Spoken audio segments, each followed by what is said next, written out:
UTI, urinary track infection, ये एक बहुत ही कॉमन प्रॉब्लम है। लेकिन अगर इसे इग्नोर कर दिया जाए और ये इन्फेक्शन किडनीज तक पहुंच जाए तो ये एक सीरियस प्रॉब्लम हो सकती है। अस्सलाम वालेकुम, मेरा नाम डॉक्टर अरसलान उल हक है and I am a third generation homeopathic doctor.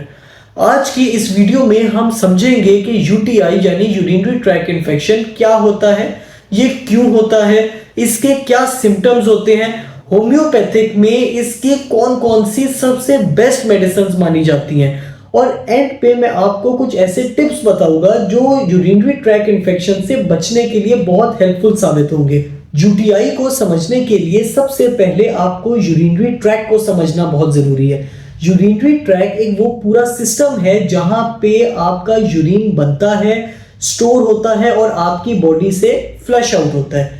इसमें आपकी दोनों किडनीज, यूरेटर्स, ब्लैडर और यूरेथ्रा शामिल होता है।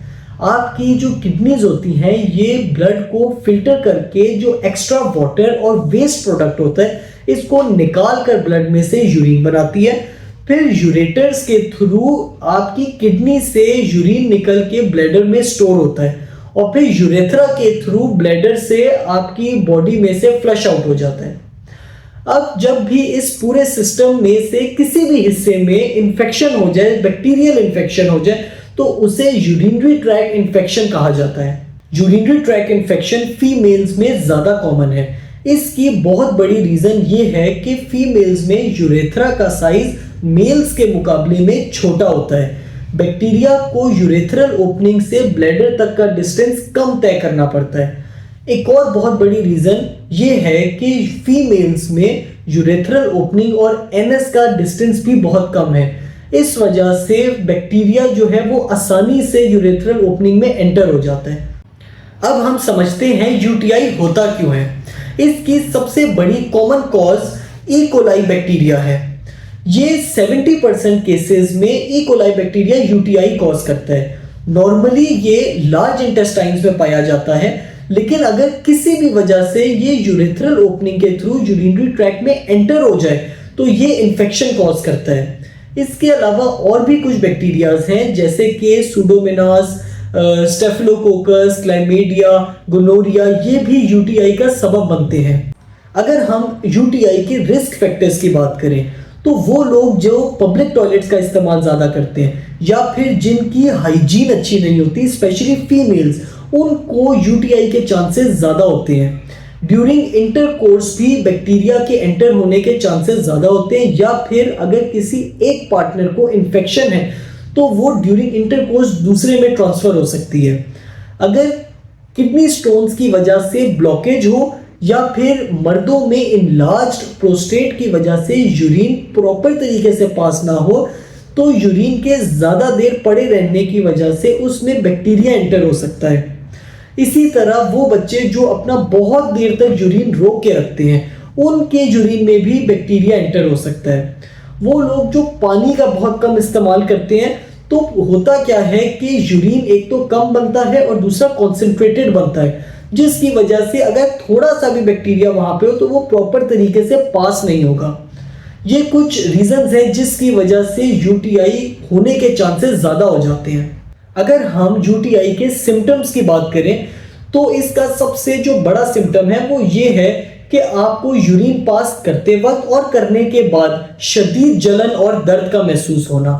इसके अलावा आपका यूरिन बार बार आना, थोड़ा थोड़ा करके आना, अक्सर औकात तो ड्रॉप बाय ड्रॉप करके आता है, यूरिन में बदबू का होना या फिर यूरिन में ब्लड का आना यानी खून का आना। अगर आपको साथ ही बुखार, शदीद आपको किडनी वाले एरिया में पेन हो और बैक पेन हो तो इसका मतलब ये हो सकता है कि आपका इन्फेक्शन किडनीज तक पहुंच चुका है और इस सिचुएशन को आपने बहुत सीरियस लेना है। अगर हम इसके ट्रीटमेंट पे बात करें तो होम्योपैथिक मेडिसिन बहुत ज़बरदस्त तरीके से यूटीआई को डील करती हैं।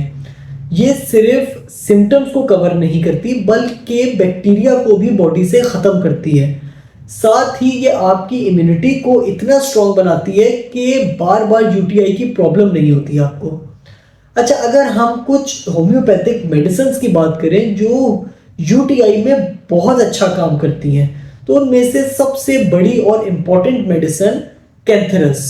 वो लोग जिन्हें बार बार यूरिन आता है, कतरा कतरा करके आता है, शदीद जलन और दर्द के साथ पास होता है, उसमें कैंथरस बहुत अच्छा काम करती है। सरसाप्रेला उन पेशेंट्स के लिए जिनको जब उनका यूरिन ख़त्म होने वाला हो तो उस टाइम पे उन्हें बहुत शदीद दर्द होता है।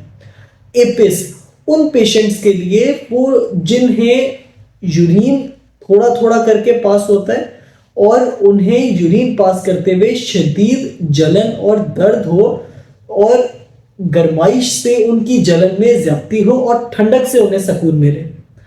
बर्बेरिस वल्गैरिस जब आपकी किडनीज जो है वो अफेक्ट हो, किडनीज में पेन हो और यूरिन पास करते हुए जो पेन है वो रेडिएट होके नीचे की तरफ जाए। साथ ही अगर एक और सिम्टम हो कि यूरिन पास करने के बाद हमेशा ये फीलिंग हो कि प्रॉपर तरीके से खुल के यूरिन पास नहीं हुआ, तो बर्बेरिस वल्गैरिस बहुत अच्छा काम करती है। टेरीबेंथीना अगर यूरिन में ब्लड आ रहा हो, खून आ रहा हो, तो टेरीबेंथीना बहुत अच्छा काम करती है। इसी तरीके से और भी बहुत सारी मेडिसिन हैं जैसे पेट्रोसिलिनम, मर्कसोल। तो ये सिम्टम्स देख के ही डिसाइड किया जाता है कि कौन सी मेडिसिन किस ताकत में देनी है और कितनी बार रिपीट करनी है। तो बगैर कंसल्ट किए आप इनमें से कोई भी मेडिसिन मत लीजिएगा। अगर आपको यूटीआई की प्रॉब्लम है तो मेडिसिन के साथ साथ मैं आपको कुछ और चीज़ें भी बताता हूँ जिसके इस्तेमाल से आपकी यूटीआई की प्रॉब्लम जल्दी बेहतर होगी। पानी का इस्तेमाल ज़्यादा करें, क्रैनबेरी जूस लें, कोकोनट वाटर लें, योगर्ट का इस्तेमाल करें और वो फ्रूट्स जिनमें विटामिन सी है ये यूज़ करें जिससे आपकी इम्यूनिटी बेहतर होगी। अगर आप ऑनलाइन कंसल्टेशन लेना चाहते हैं तो दिए गए नंबर पे व्हाट्सएप कीजिए। Thank you and have a nice day.